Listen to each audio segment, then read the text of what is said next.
Welcome to the next episode of the Assembly Line podcast, the place where industrial businesses come to tell their story and give you the tools you need to become an authority within your industry. Today, I'm excited to be joined by Nick Cox, Managing Director at Gritting Works. Gritting Works, a business that Nick started and founded in 2019, continues to go from strength to strength in supporting both private and commercial customers to keep safe, mobile and operational over the winter period. It's an absolute pleasure to have Nick on the podcast. Nick, welcome. How's it going? Hi guys. Well, first off, thank you for inviting me on. Much appreciated. It's going really well. We're just heading into the final preparations before the season begins.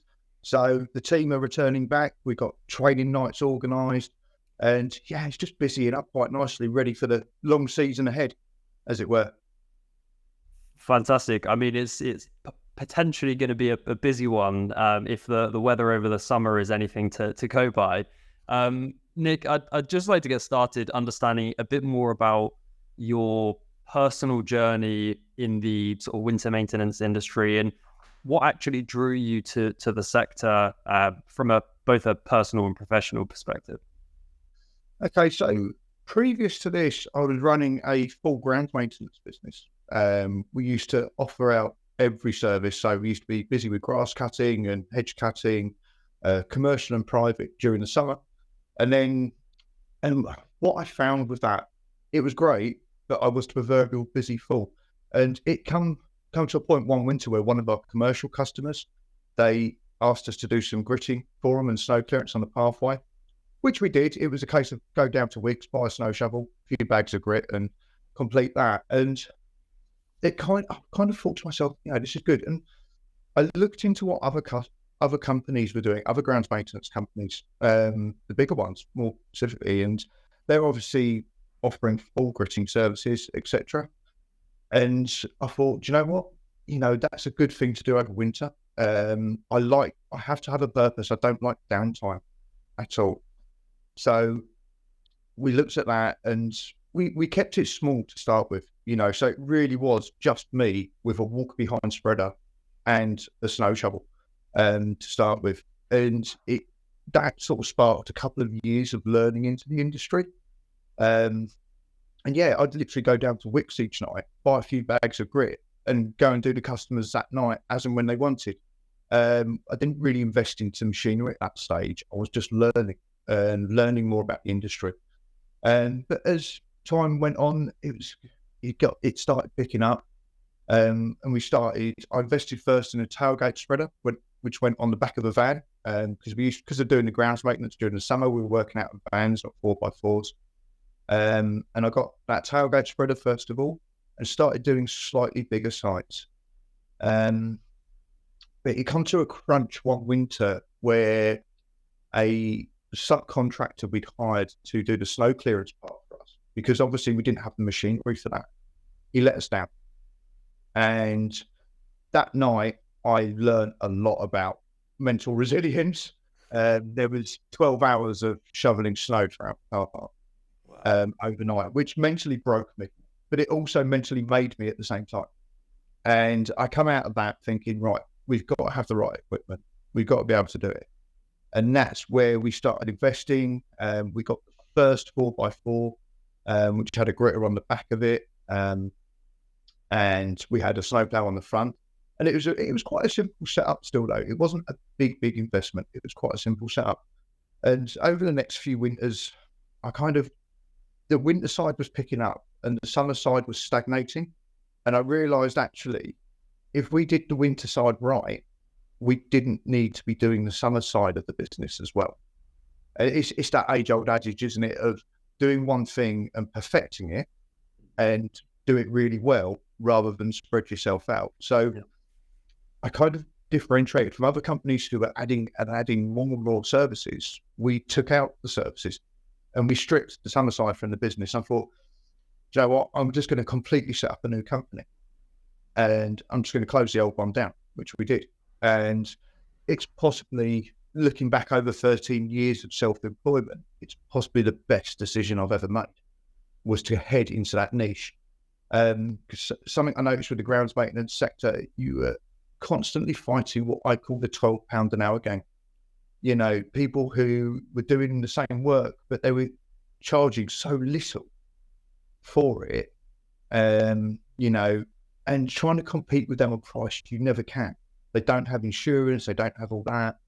And that was one of my biggest bugbears in the industry, was trying to compete with them, trying to get the customers in, and you just couldn't, because they were so cheap, but you could never do it that cheap. Otherwise you just wouldn't earn money from it. Mm.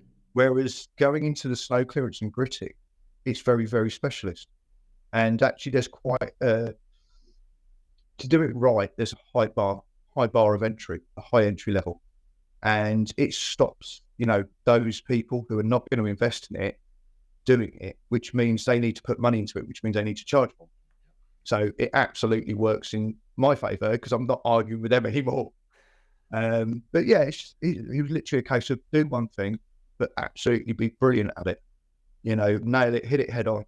And it's worked really well. I can't knock it at all. Yeah, I mean, it's a really interesting kind of journey that you've been on. And I think that level of specialization that you achieved in the sort of snow clearance and the winter maintenance industry is obviously what allows you to become a specialized and well-known provider of those particular services, rather than being a sort of a one-stop shop for everything. So Nick, from your perspective, what is the reason that you enjoy working within the industry so much from a personal perspective? What traits and characteristics drew you in to the space, and what keeps you there? Okay, so there's actually a couple of reasons which really I enjoy about the industry. I'm one of those slightly bonkers people. I enjoy working out of hours. I enjoy the variety the work brings. I mean, we're playing a game against Mother Nature all winter, and variety is the spice of life, and she certainly delivers that.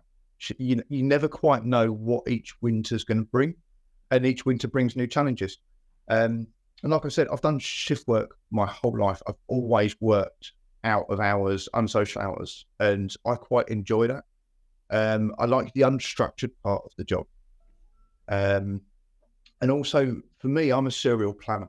So we plan everything, and I enjoy that side of it. So for me, if we don't get the planning right in the summer, we're going to fail in the winter. And the summertime allows me time to do that. The fact I've not got any other sort of role or anything to concentrate on, I can really delve into the planning side of the business, which I absolutely enjoy. Let's dive into Gritting Works now. Can you give us a bit of an overview in terms of the company's core mission and the objectives that you have? So I'll start with the objective. Our only objective is to keep our customers' premises open and safe for business. You know, whether that's large privately managed residential estates, we want to keep those moving, keep those clear. Whether it's a commercial customer, we don't want them to have to shut their premises down for any reason. We want their visitors, their staff, to be safe. That is our only objective. And it's the advantage of being a niche business. We have that one goal, that one message. We want to do everything the best we can at that particular objective. In terms of the mission, it's a funny one, because when I first started the business, I had the typical grand aspirations of it, what every business owner has, as wanting industry domination by the end of year one, you know, world takeover by the end of year two. And I think every business owner has that. We're a driven bunch, we're motivated. And I think it was towards the end of year one, I actually thought about it. I thought, that's not going to work. You know, it's not achievable. So why are we trying to achieve it? And I restructured my thinking a bit on it. And looking at the industry is really built on reputation. So you only get so many goes letting people down before your reputation really becomes mud and you just don't get work. You know, it is a make or break industry, and you can break yourself quite easily. So the one thing I focus on now, and the only thing I want to do now, is build the most trusted brand. You know, and trust in our industry is absolutely key. I know that because I've spent 12 hours shoveling snow to keep a promise to a customer. And that trust is paramount in our industry. We often get approached by people who have been let down, by other contractors, etc. And actually, we've picked up some really big names along the way because they've been let down previously. And so all I want to do is build that trust. I just want them to trust us. By focusing on customer retention, staff retention, I've found that all the other facets of the business, what you monitor, like your turnover, your profits, they look after themselves. If I get customer retention and staff retention right as my key measures, the other bits are really going to look after themselves. So that's where our mission is just to become the most trusted, nothing else. Size doesn't matter in a way.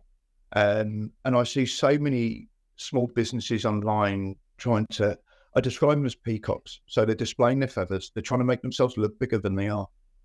And it's a common theme.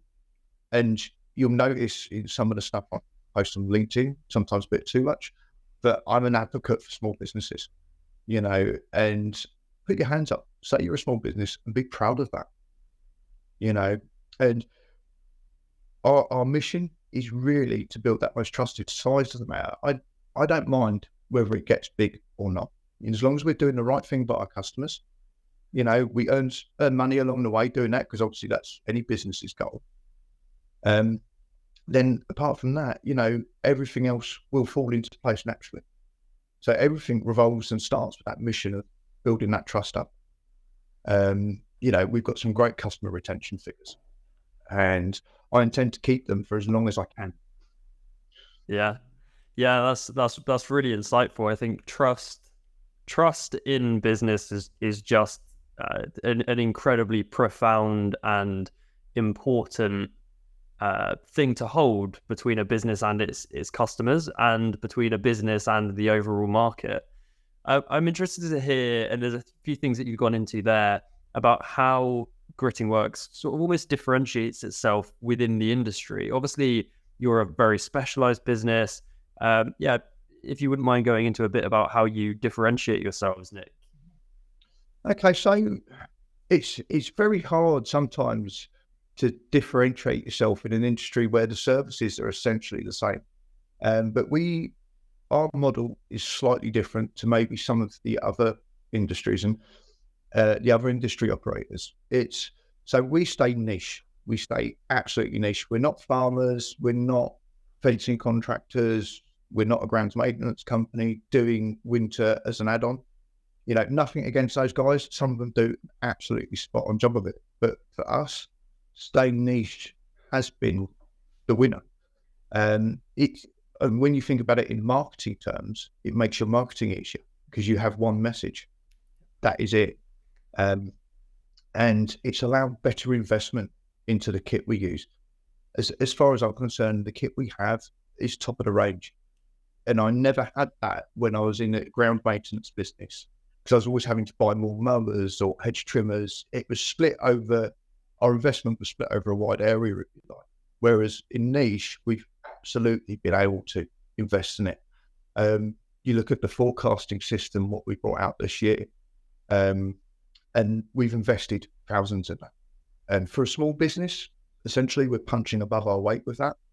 We're probably the first UK gritting business to start introducing our own weather sensors in our service area. So we've teamed up with our weather forecasting supplier, and we've actually started rolling these sensors out, putting them not just at customer sites, but generally in our service area, providing that coverage. And that's feeding data into the forecasting system, which the forecast system learns from the data it's providing. So yeah, an industry first for us. And the other thing you have to understand about the industry to understand why this is important is the gritting industry as a whole. There is a lot of contracting and subcontracting. So you've got the national providers, you've got the regional providers.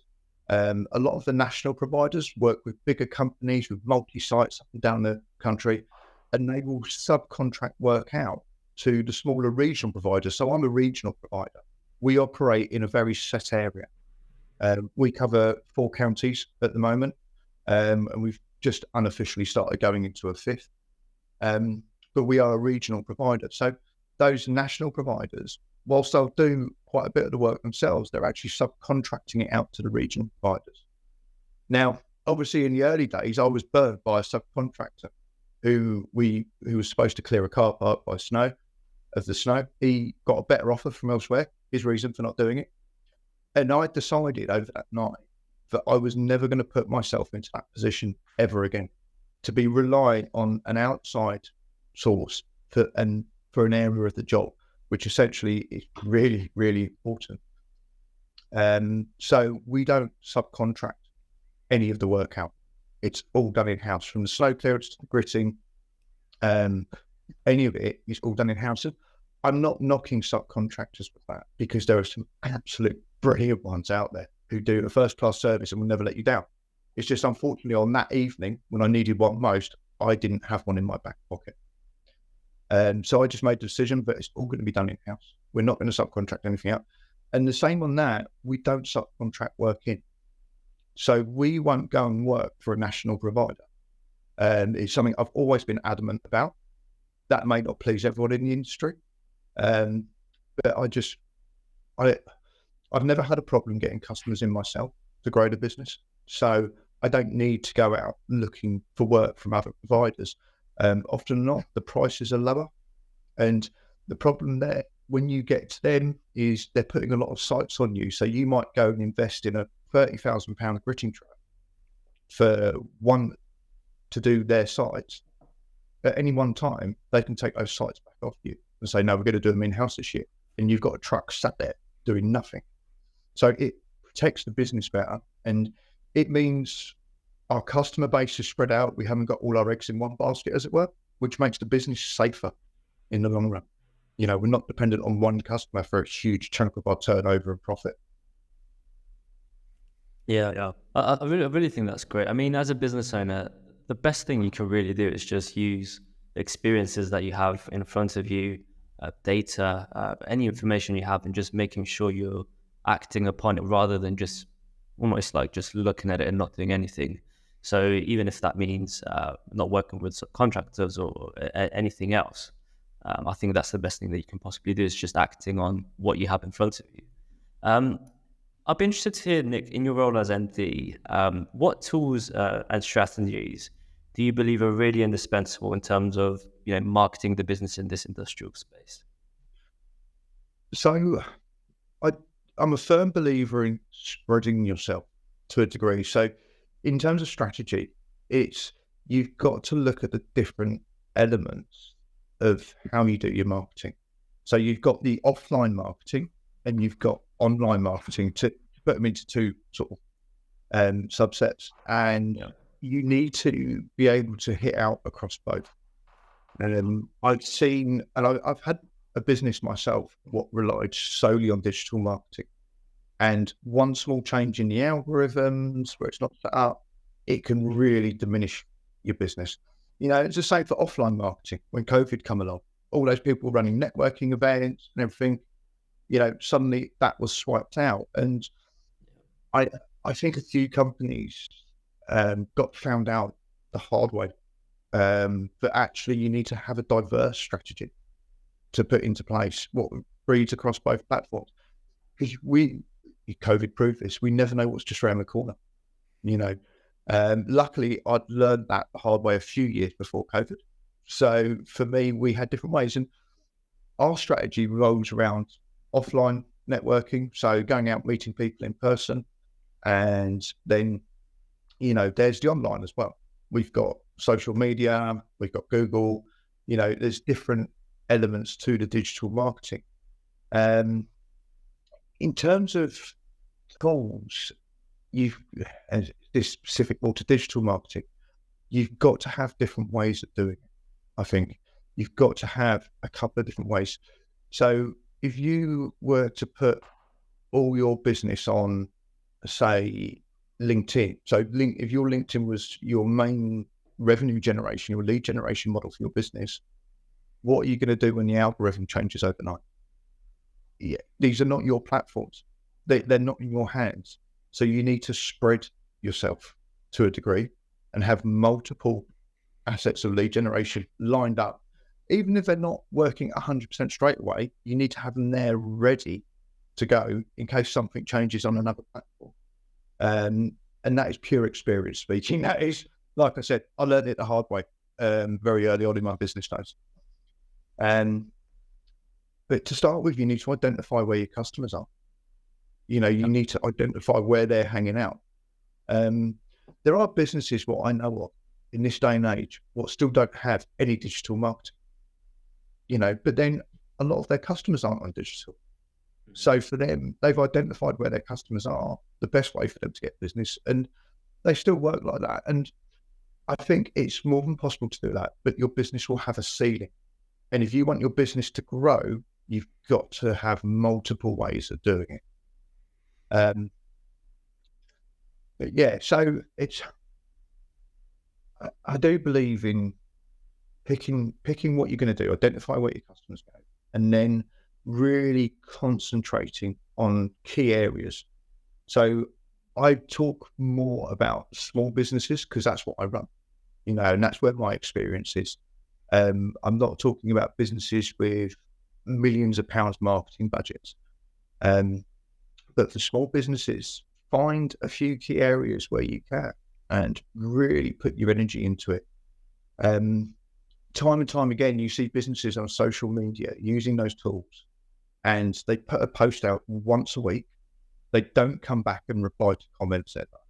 Mm-hmm. And that is their social media strategy. And you might get one or two customers from it, but you're casting a very small bait in a very wide ocean.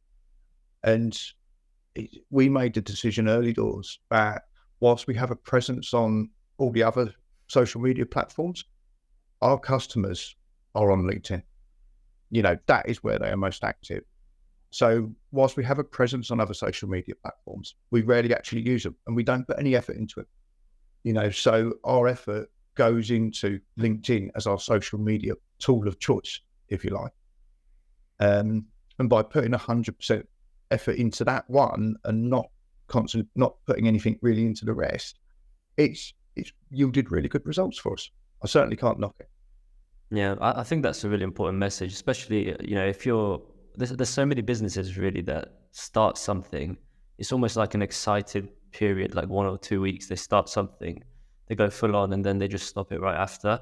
But they fail to realize that you've given that almost experience and expectation to your clients, and now you've taken it away. What does that tell you as a business, really? So I think that's an important message. Yeah, I think it's funny because often what you see you see the same story over and over again. So businesses will do a month of posting on Facebook, say, one post a week, and then they stop because they're not getting anything back from it. And they think, what's the point in this? And it builds a mindset problem there that actually, it builds that mindset of social media doesn't work for my business. No, it just means you haven't found the right social media for your business. And it's really, if you can identify that early doors and really go into town where you're going to put your effort in, focus your efforts 100% on one thing, as a small business, you're going to come out a winner. But it takes time. There's some companies which you see their efforts last 4 weeks, 8 weeks. I mean, to give you an idea, I gave LinkedIn a year.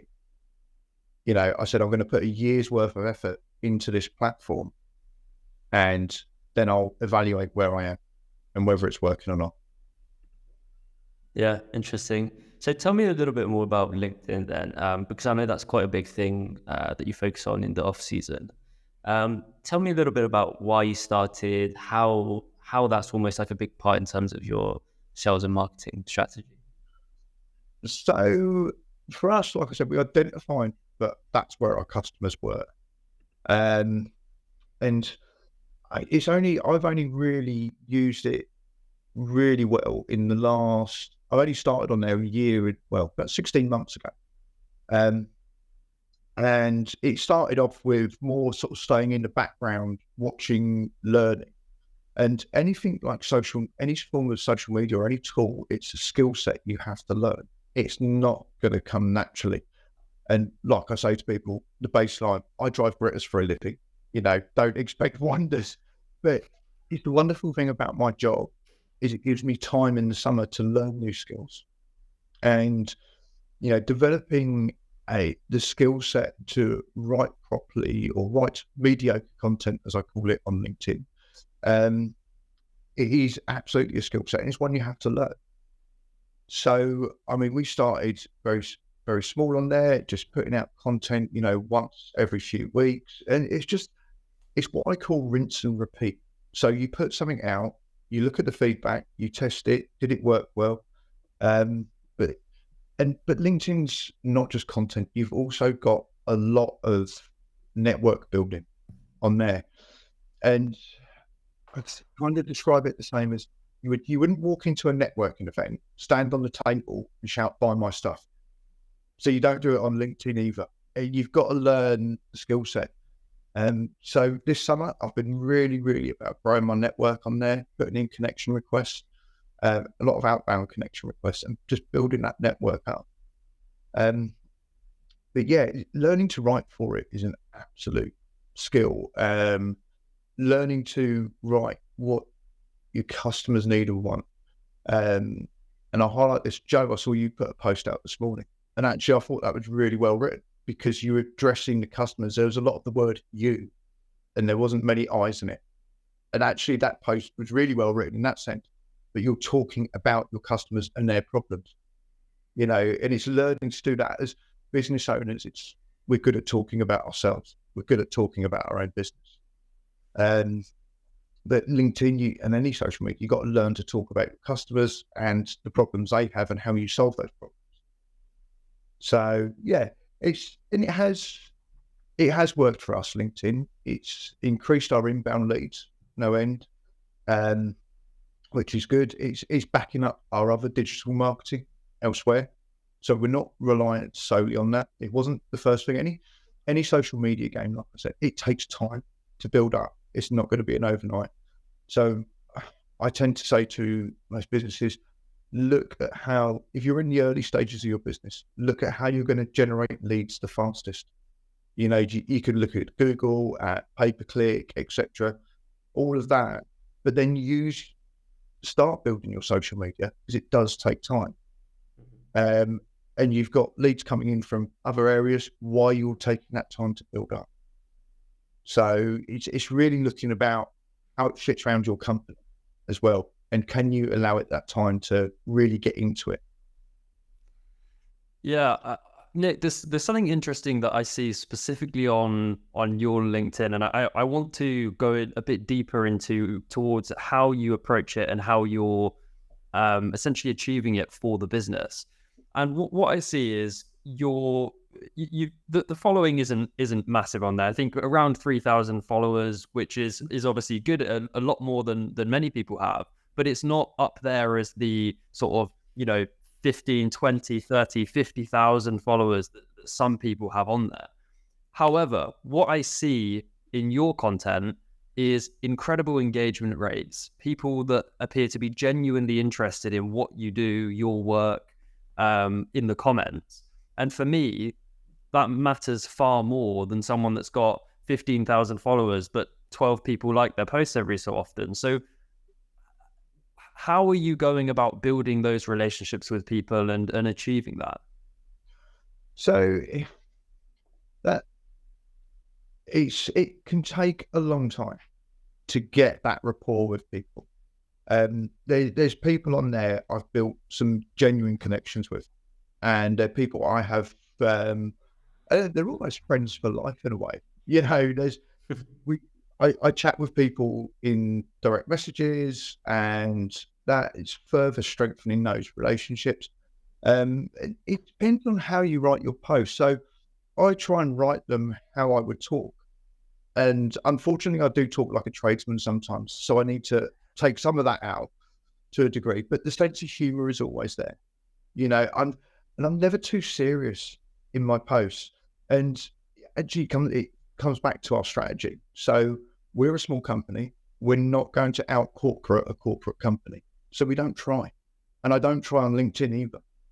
It's, if they want to put up pictures in their suits and facts and figures, And let's face it, no one really is going to care too much about what grams per square meter we spread in an evening. That's, they want to see the real people behind the things. Don't be, what I say to people is, don't be afraid of letting personality shine through to a degree, because that's what it takes to drive engagement. And the main thing behind it though, is I spend time engaging with them on their content. That is a big, big driver behind it. Is taking that time to engage with others, showing interest in what they do, have an interest in what they do, and you will find the engagement in your own content goes up. It's that is one of the biggest things I'd say, is taking the time to engage with others. And I try and do that each and every day, whether I'm posting or not. So, and it's just investing in that network. And quite often when you look at the outbound side of building connection, trying to build your network up, actually commenting on other posts is generally how you're going to get found and get inbound connections. Hopefully they like what you say in that comment and they can go and view your profile. And it builds those connections that way. LinkedIn can be offered two types of marketing. One, you've got the side of it, which is very, very targeted, and you can really hyper target. And we do to a degree. We'll use tools like Sales Navigator to really drill down into a company's staff list and try and find the right person who's making those decisions for our level of contracts, which often isn't the CEO. I rarely have conversations with CEOs on LinkedIn. So it's finding the right people on there. But you've also got a bit of a numbers game as well, which, with marketing is also, trying to boost your impressions and get your name out there now. I know when I've had posts do extremely well on engagement, I get far more connection requests, so I'm building that network even quicker. Which some of those posts, they will do really well at that, and I think it's learning that not everyone is going to like you. That's the biggest thing. The biggest barrier to most people posting is confidence. They're worried how others will judge them. I know I was back when I first started. That was the biggest barrier completely to me posting.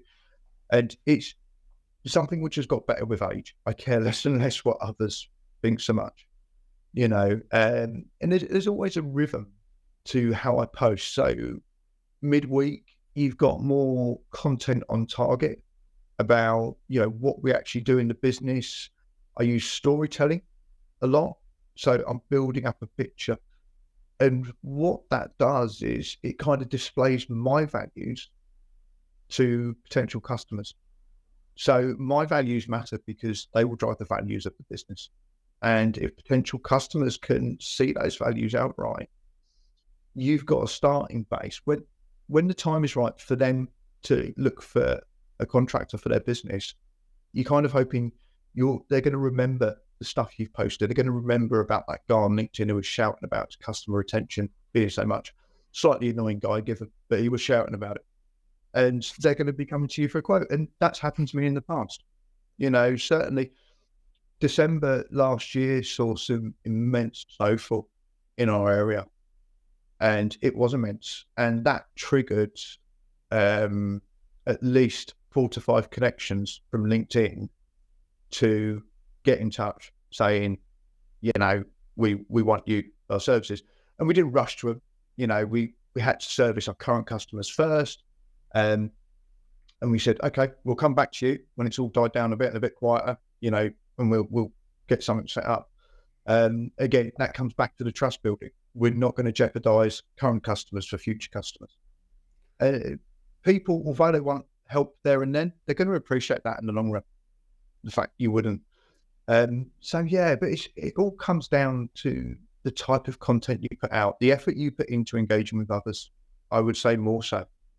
And there's obviously a big thing on there about building genuine connections. Yeah. Which I've invested a lot of time into. It's not something you can throw money at unless you're paying someone to do it on your behalf. And certainly looking at, I'm sure we'll talk about AI in a bit, but looking at people now using AI for posting, you can spot it a mile off. Yeah. When I've written a post from somebody who hasn't posted anything in 12 months, and all of a sudden they've put 5 paragraphs out of well articulated text, it ain't them posting it. You can tell straight off that AI's written it. I'm not going to engage with those posts. I don't use a ghostwriter. I write all the stuff myself. But writing never come naturally to me. It's something it's a skill I've had to learn. Again, it's a benefit of the industry I'm in. I've got summer to learn those skills and, learn them to a half decent degree. So that goes into building up those genuine connections. And that's where you get the engagement, which will in turn drive impressions. It will get your name out there more. And if you're getting the right people engage with your content, it will get your name in front of the right people. Yeah. I think that brings us on to any of those kind of unforeseen benefits. Like obviously we go on LinkedIn and we produce content because we want it to progress our businesses and move things forward and essentially solve problems for other people whilst doing so. But are there any kind of unforeseen benefits that you personally have seen from your sort of 16 months on LinkedIn so far? Yeah, so there's actually been loads of benefits. It comes a bit as a surprise. I've always been happy with my own company, and I deliberately built the business so I don't need to employ someone over the summer. I have a fantastic team that works with me in winter, but over the summer it is just me and the business. I've done it in a deliberate way, so it doesn't at this stage. It doesn't require loads of people. I don't require salespeople. I don't require business development managers. So a lot of the time over summer, I'm working on my own. And actually, something I didn't realize, but when I first started doing it, that having those genuine connections on LinkedIn, it's great to be able to talk to people, whether it's online, openly, in open conversation or messaging, or taking it from online to offline. Actually, for lone workers, what essentially I am over the summer, the mental health benefits are amazing. And that's coming from someone who would count themselves as a bit of a loner. Surprisingly, I was actually surprised myself with that one. So yeah, in that essence, it's been great. And also from the point of running a business, I now have an absolute bank of professional people within my list.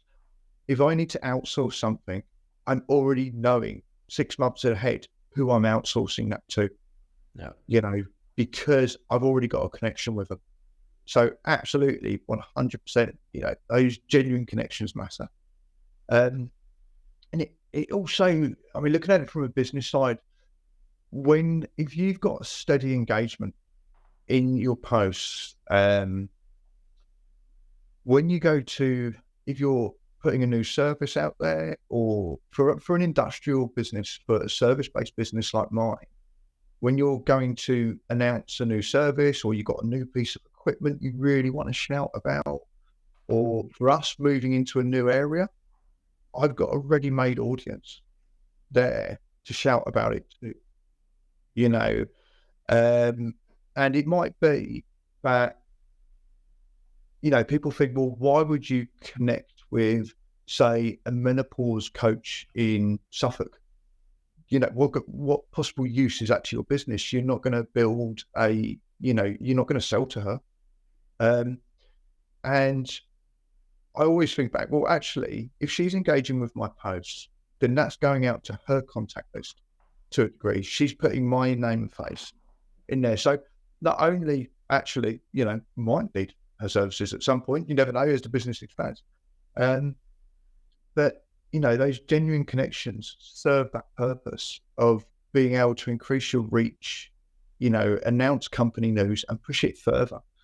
I mean, how much would you pay for a reach of, say, 15,000 people, 15,000 impressions? Not massive by any one means, but as you said, Jade, my network is still growing. So I don't do massive numbers, what some people do on the platform, but I've not needed to.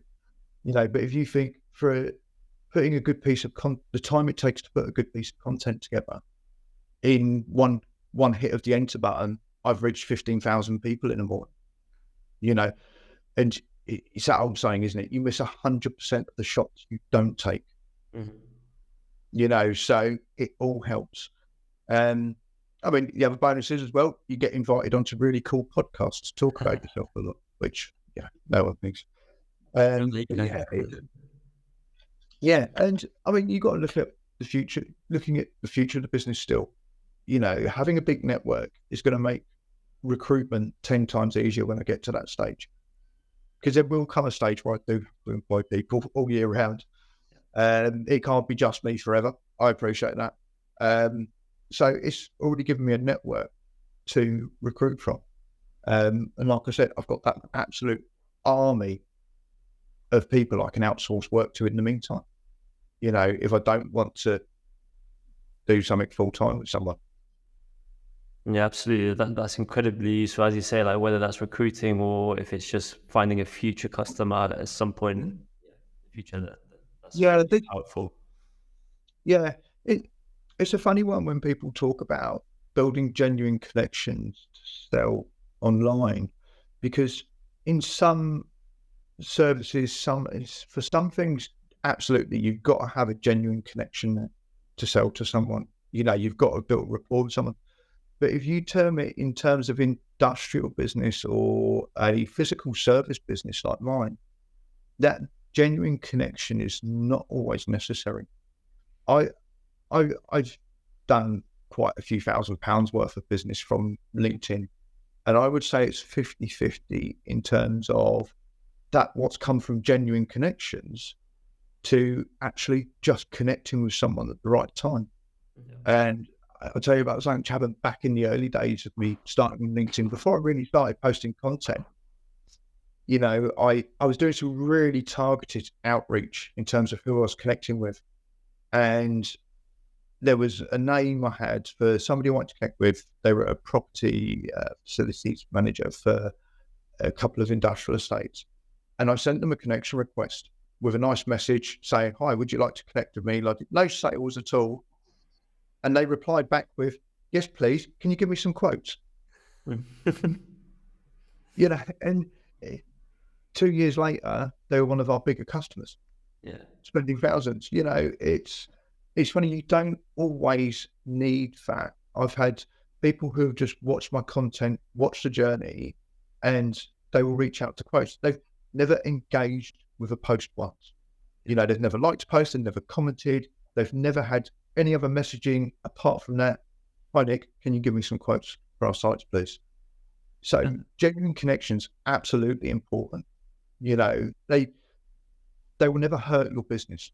They will only ever benefit your business. But you know, I would say as well, expect, if you're using the platform right and putting out the right sort of stuff, you can expect to get work from non-connections as well. Yeah, I think you've, like, the premise is within the industrial space, within the services space, like we're talking about, is you've just got to be there, and people have just got to trust that you can solve the problem. So whether that's being connected with someone for 6 months and them seeing every single post you post out, and maybe they don't engage with it, maybe they don't say a thing, but then they message you, well, you've maybe developed a level of reputation there. But if someone then you connect with and send a direct message to, they take a glance at your profile and they trust that you can solve that problem, well, then it's the same. Yeah. It's the same result, isn't it? It's an interesting dynamic. It's that kind of, I've got a problem, this is someone who can solve it, and I found them through LinkedIn. Absolutely. It's I mean, I try and use lots of different media on LinkedIn. So yes, I will absolutely throw out the odd selfie with a dog. Why not? But I'll often or not, I will put photos of machinery on there. The machinery, we have the snow plows, the trucks, the gritters, the quad bike, all that stuff. Because every time you do, you're saying to your customers, this is the equipment we have, we can solve your issue. Yeah. And a lot of people will say online, put a selfie up, it's important for trust building. And it is, they're absolutely right. But for a business that provides a physical service or an industrial service, actually putting videos and photos of the equipment and the equipment in action, that is going to be just as important, because you're saying we can handle your business. I tend to include lots of photos of snow clearance work we've done, and it's going, that to me is just as important as offering like references online, where people are giving you a nice reference and you post it up, because it's all going down to that, towards that route of social proof. We can do this job. And I find that a business like mine, actually showing photos of the work done is just as important as maybe posting that reference, what someone's put up, etc. Is so just showing that equipment, the social proof areas of we can do this job for you, that will bring some level of work in, providing they resonate with the messaging you're putting out, so what you're typing into it, what values are you bringing? And like I said, storytelling for me, massive part of what I do. There's a lot of years I've built up in the industry so I've got a lot of stuff to tell. It's, and I absolutely 100% use that in my content. So yeah. Yeah. So we talked a little bit earlier about AI. I think you mentioned something around that. What role do you think AI will have in the future of marketing for industrial businesses? And in general, where do you think it's heading anyways, in terms of how quickly everything's evolving around that space? I think AI is super interesting and super scary at the same time, actually, is the speed it's coming on. If you look at the early, I think it was only a few months ago when AI drawed an image of a person, they had like 2 foot long hands on them, and you could spot it a mile. That's done now. It's corrected that, hands are normal size. And just the speed of how quick it's all coming on. I was having a play with Midjourney, the photo creator one this morning, actually. And yeah, it's just scary, scary stuff. And how that's going to affect on businesses, it's interesting. So I think twofold. Behind the scenes, I think it's going to make the processes a lot quicker. So when you're building content, adverts, anything like that, you've got what I call as the rinse and repeat process. So you publish an advert or a piece of content, you build up the data, see how well that works, and then you change it slightly, and then you repeat the process, and you keep doing that. And it's going to be interesting to see how AI speeds that process up. Whether it can whether it can be taught to recognize what makes, and I'll absolutely, from what I've seen so far, I absolutely believe it can. Can it be made into a tool that works behind the scenes to say, actually, you need to tweak this wording on this advert for it to draw a better response? So I don't know in terms of the images how it will help industrial businesses. It might speed up the editing process of it, but going back to what I said just before about industrial business being able to post videos, content of actual machinery in action, people aren't going to build up the same amount of trust with an AI generated image, but will it get to the stage where AI can deliver an image which doesn't look like AI delivered that image? That's going to be the scary part, Probably. Yeah, and that's going to make it harder, if you like, to offer that social proof, because people, how much of the stuff you see online do you believe now? Yeah. And if people can generate really good deceptive images, no one's going to trust anything. So are we going to have to look at other ways of building that trust? I noticed recently there's been an uptake with people using video referrals. So getting a reference of someone and getting them to do a video of it. And there's a massive uptake in that. And I don't think that's a bad thing, because people look at references, etc. online, and they think, they've just typed that themselves, etc. I think at one point you could look through every grounds maintenance provider's website, mine included, and customers we work for, there'd be an NHS logo. So, but I think people are moving more towards video references because it's more truthful, it's more trust building, and it's going to be interesting how AI affects that. And you look at some of the videos, what it can produce already, and it's just absolutely scary stuff. But for me, it's behind the scenes. Can AI improve that rinse and repeat process? Can it come up with the perfect copy for your website, which ticks all those boxes in Google, and yet still sounds like a human has actually wrote it? You know, it's not quite there yet. You can tell when somebody's taken a piece of content from AI and absolutely just copied and pasted it. And it's something it's an unexpected thing I've learned from using LinkedIn a lot, is generally I can tell when something's been written by a certain person because how it's written, you know, and then all of a sudden, if they start deviating from that, you know, either they've used a ghostwriter or they've got AI involved in it. But yeah, it's going to be interesting to watch over the next year or two to see how far it goes, you know. Yeah. But I know if you two remember the Terminator movies. I'm worried about it. Yeah.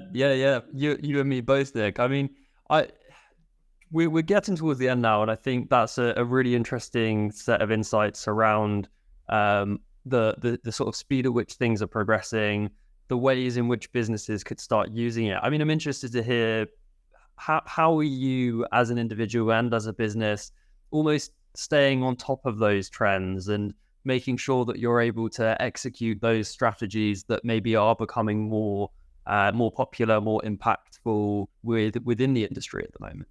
Yeah, so again, it actually comes back to those genuine connections on LinkedIn, you know, and connecting with the right people. So I said about, so next year, my skill set to learn for next year, and I hate to break the news to everybody, is going to be learning video. There's going to be a lot more of me talking on video.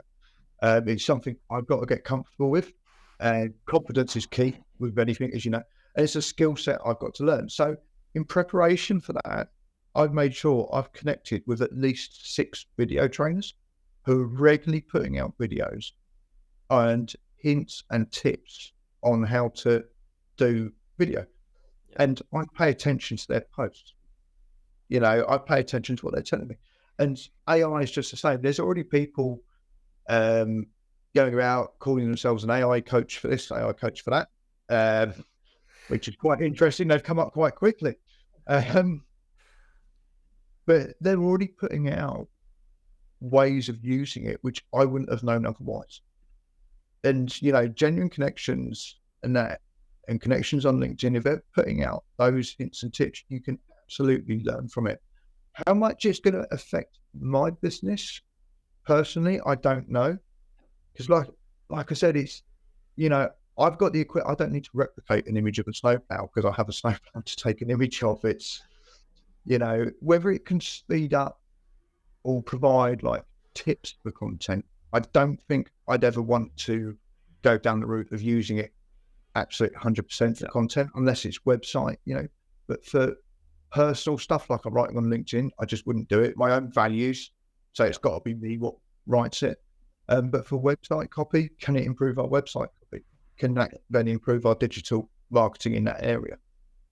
You know, it's just going to be interesting to see where it goes. I think we need to have this conversation again in a year or two, and then we'll ask that same question and see how that's yeah, that will be interesting. Brilliant. Well, I think that's some really interesting insights towards what the future is going to look like, where sort of industrial marketing is going to go. Just to finish up, I suppose, Nick, I'd really like for you to be able to use the platform to tell the audience where to find more information about you, where to kind of connect with you on LinkedIn and potentially even the website. And then we can finish up from there if that sounds okay. Yeah, absolutely. So very easy to find me on LinkedIn. Just type in Nick Cox Gritting. You know, if you do connect with me, just be prepared for the mediocre content. What comes your way. Our website, grittingworks.co.uk, has lots on it if you want to know more about the company and what we do. There's lots of videos, media, etc., where people can find us. But yeah, it's been really good on here, guys. Thank you for inviting me on. Fantastic. Thanks a lot for joining us, Nick, and I look forward to speaking soon.